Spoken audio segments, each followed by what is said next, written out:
दोस्तों, क्या आपको लगता है कि आपकी टीम मेहनत बहुत करती है, दिन रात लगी रहती है, लेकिन महीने के आखिर में ऐसा महसूस होता है कि हम जैसे वहीं के वहीं खड़े हुए हैं। मीटिंग्स अनेकों होती हैं और सभी काम भी बहुत करते हैं, लेकिन साथ ही यह भी देखा गया है कि आपको फॉलो अप बार बार करना पड़ता है। काम पूरा हो गया तो भी या नहीं हुआ तो भी आपको खुद ब खुद अपडेट नहीं मिलता और एज ए रिजल्ट आपका बहुत सारा समय सिर्फ और सिर्फ फॉलो अप में ही गुजर जाता है। आपको लगता है कि यह सब वेस्ट है। दोस्तों, अगर इन सभी प्रश्नों के लिए आपके पास में उत्तर है हां, तो चिंता नहीं करें, क्योंकि आप इस कश्मकश में अकेले नहीं हैं, बल्कि आप जैसे हजारों और साथी हैं जिनको मैंने मदद की है और इस कश्मकश से, इस प्रॉब्लम से निकाला है। मेरा नाम है राकेश शर्मा और मैं हूं द ब्लिसफुल बिजनेस कोच। दोस्तों, मैं आप जैसे अनेकों बिजनेस ओनर्स को उनके बिजनेस में ग्रोथ दिलाता हूं सिंपल तरीके से, और वो तरीका है पर्पस, प्रोसेस और पीस का, यानी कि बहुत ही उद्देश्यात्मक रूप से आगे बढ़ते हुए एक प्रोसेस के साथ शांतिपूर्वक हम सभी तरक्की करते रहें। एक बिजनेस ओनर के बारे में सोचिए। सुबह सुबह फोन बजना शुरू हो जाता है, कस्टमर्स की कंप्लेंट भी आती हैं, प्रोडक्शन टीम भी अपनी अपनी समस्याएं बताती है और ऑर्डर्स आ ही नहीं रहे हैं। तो ऐसे में जब आप ऑफिस पहुंचते हैं तो पहले से ही हर प्रकार की टेंशन आपको घेरे हुए होती है। तो ऐसे में आखिर क्या करें? टीम बिजी है, सब पसीना बहा रहे हैं, लेकिन मालिक के चेहरे पर फ्रस्ट्रेशन है। क्यों?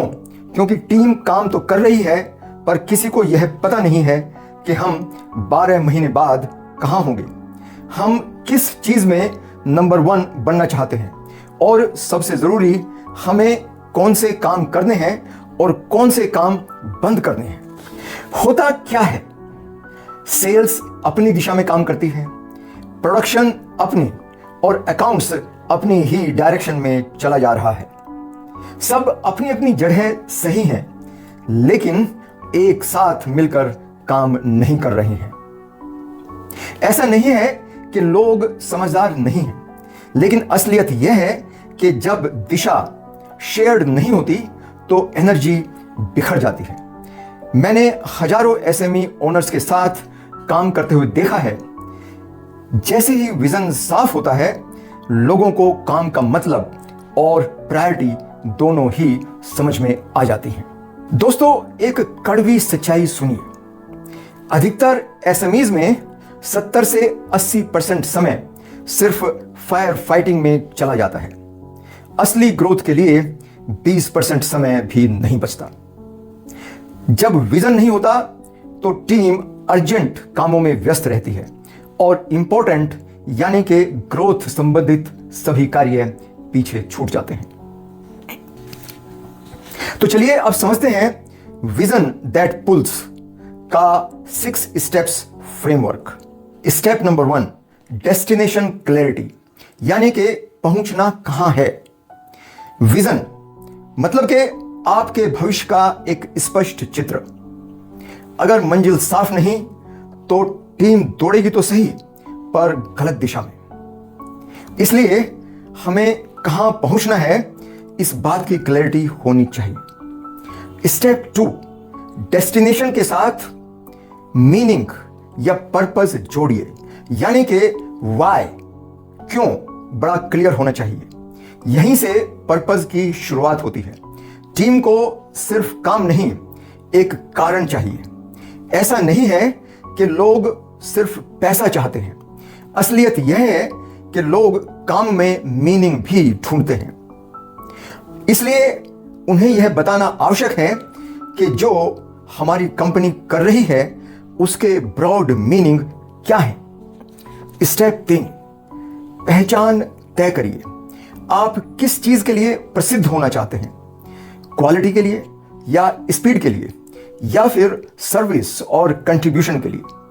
जब एक डायरेक्शन में महान नहीं बन पाता, स्टेप नंबर 4, व्यवहार और संस्कृति, कल्चर फॉर पीस।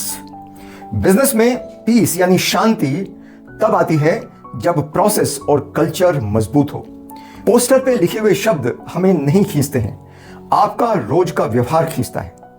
अपनी टीम के लिए 3 व्यवहार चुनिए, जैसे कि जवाबदेही, समय पर काम पूरा करना और इंटीग्रिटी के साथ बर्ताव करना। स्टेप नंबर 5, मेजरेबल मार्कर, यानी कि विजन इमोशनल हो पर उसे नापना भी आना चाहिए। सिर्फ सपने नहीं, साफ डेटा।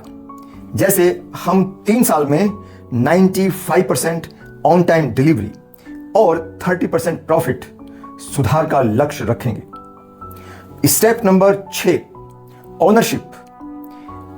इसे टीम का एक गोल बनाइए।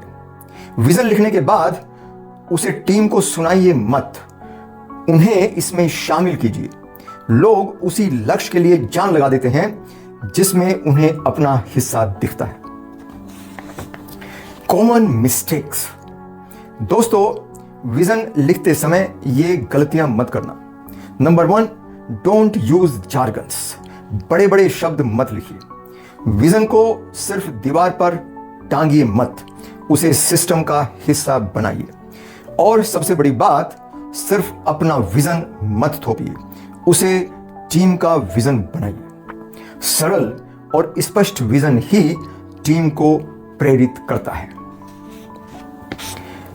अब आपका टास्क क्या है? आपका टास्क सिर्फ 5 मिनट का है। इन 3 सवालों के जवाब लिखिए। 3 साल बाद मेरा बिजनेस कैसा दिखेगा? हम किस एक बात के लिए पहचाने जाएंगे? और हमारी टीम के 3 मुख्य व्यवहार क्या होंगे?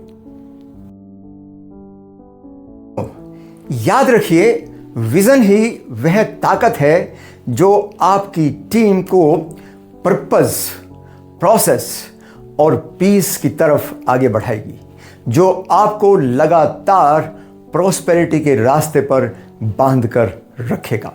तो इसलिए टीम के साथ बैठकर अपना विजन स्टेटमेंट लिखिए। अगर आपको विजन स्टेटमेंट लिखने में किसी प्रकार की मदद की आवश्यकता है तो आप हमें याद कर सकते हैं। I will be happy to serve you. और हाँ, अगर यह वीडियो आपको पसंद आया तो अपने दोस्तों में शेयर अवश्य करें। मैं हूं राकेश शर्मा, आपका ब्लिसफुल बिजनेस कोच।